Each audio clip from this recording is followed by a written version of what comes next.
सुप्रभात बच्चों आज हम पढ़ेंगे चैप्टर रसखान। देखिए रसखान जी का जन्म कब हुआ था? 1548। रसखान का जन्म 1548 में हुआ माना जाता है। इनका मूल नाम सैयद इब्राहिम था और वे दिल्ली के आसपास के रहने वाले थे। कृष्ण भक्ति ने उन्हें ऐसा मुग्ध कर दिया कि गोस्वामी विट्ठल नाथ से दीक्षा ली और ब्रज भूमि में जा बसे। सन 1628 ईस्वी में इनकी मृत्यु हो गई। इनकी प्रमुख कृतियां हैं सुजान, रसखान और प्रेम वाटिका। उनकी प्रमुख उपलब्धियां या कृतियां मानी जाती हैं। रसखान रचनावली के नाम से उनकी रचनाओं का संग्रह मिलता है।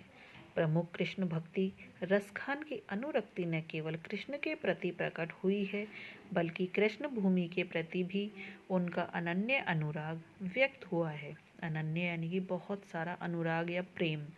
ये रसखान थे, मुसलमान थे, लेकिन ये कृष्ण भक्ति में बहुत अधिक विश्वास करते थे। उनके काव्य में कृष्ण की रूप माधुरी, ब्रज महिमा, राधा कृष्ण की प्रेम लीलाओं का मनोहर वर्णन मिलता है। वे अपनी प्रेम की तन्मयता, भाव विहलता और आसक्ति के उल्लास के लिए जितने प्रसिद्ध हैं, उतने ही अपनी भाषा की मार्मिकता, शब्द चयन तथा व्यंजक शैली के लिए।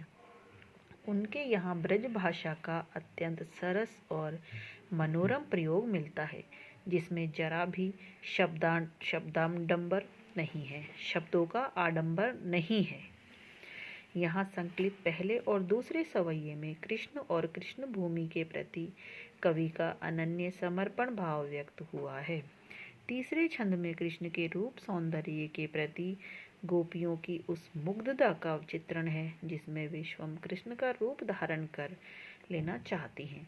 चौथे छंद में कृष्ण की मुरली की धुन और उनकी मुस्कान के अचूक प्रभाव तथा गोपियों की विवशता का वर्णन है।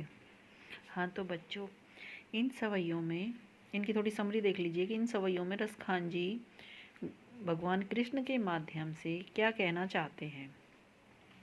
वो कह रहे हैं कि मैं गोकुल में वो ही मनुष्य बनूं, गोकुल में चाहे वहाँ का ग्वाला बनूं, चाहे कोई आम इंसान बनूं, और वहाँ रहने के लिए चाहे मुझे पक्षी बनकर ही बसेरा करना पड़े, चाहे मैं यमुना के किनारे पर कदम का वृक्ष बनूं, लेकिन मुझे तो गोकुल में ही जन्म लेना है।